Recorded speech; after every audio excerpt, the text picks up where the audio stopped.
નમસ્કાર મિત્રો, વિડીયોમાં તમારું સ્વાગત છે। જી હા મિત્રો, અત્યારે હાલના મોટા અને મહત્વના સમાચાર સામે આવી રહ્યા છે। તો મિત્રો, સમાચારમાં વાત કરીએ તો ધારીમાં જાનલીલા તોરણે પાછી ફરી લગ્ન છે કે ધીંગાણું, આવું દ્રશ્ય ગઈકાલે ધારીમાં લગ્ન પ્રસંગમાં જોવા મળ્યું હતું। રોટલી પીરસવા બાબતે જાનૈયાઓ અને માંડવિયા પક્ષમાં બોલાચાલી થયા બાદ મામલો ગંભીર બનતા લગ્નનું સ્થળ દડીકવારમાં રણ સંગ્રામમાં ફેરવાઈ ગયું હતું અને એકબીજા પર હાથમાં આવ્યું। એનાથી મારામારી કરી અને કાર માથે ચડાવી દેવાનો પણ પ્રયાસ કરવામાં આવ્યો હતો। આ ધીંગાણામાં 10 થી વધુ લોકોને નાની મોટી ઈજાઓ થઈ હતી।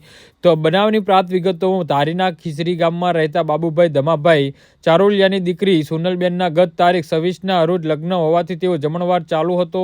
આ દરમિયાન રોટલી ઘટતા અંકિત ઉર્ફે દિનેશભાઈ વાઘેલાએ બાબુભાઈના ભાઈ વિપુલને રોટલી વધુ આપવાનું કહી બોલાચાલી કરીને ગાળો આપતા વિપુલે ગાળો આપવાની ના પાડતા અંકિત વધુ ઉશ્કેરાઈ ગયો હતો અને વિપુલને ગળું પકડીને મારવા લાગતા વિપુલ ગળાચપી છોડાવીને ઘર તરફ ભાગ્યો હતો। આથી તેની પાછળ અંકિત વાઘેલા, ભરત વિનુભાઈ વાઘેલા, વિનુભાઈ ભગવાનભાઈ વાઘેલા, રોહિત ભૂપતભાઈ વાઘેલા, પરેશ ભનુભાઈ માસુડિયા અને બધાએ હાથમાં લાકડી, બડેકા અને ધોકા લઈને દોડ્યા હતા। યુવકને બચાવવા માટે દીકરીના પિતા બાબુભાઈ, કેશુભાઈ સહિતના છોડાવા વચ્ચે પડતા બધાને આડેધડ મારવામાં લાગ્યા હતા। જી હા મિત્રો, તો આના વિશે તમારું શું કહેવું છે તો નીચે મારી કમેન્ટ બોક્સમાં જરૂરથી જણાવજો। ધન્યવાદ।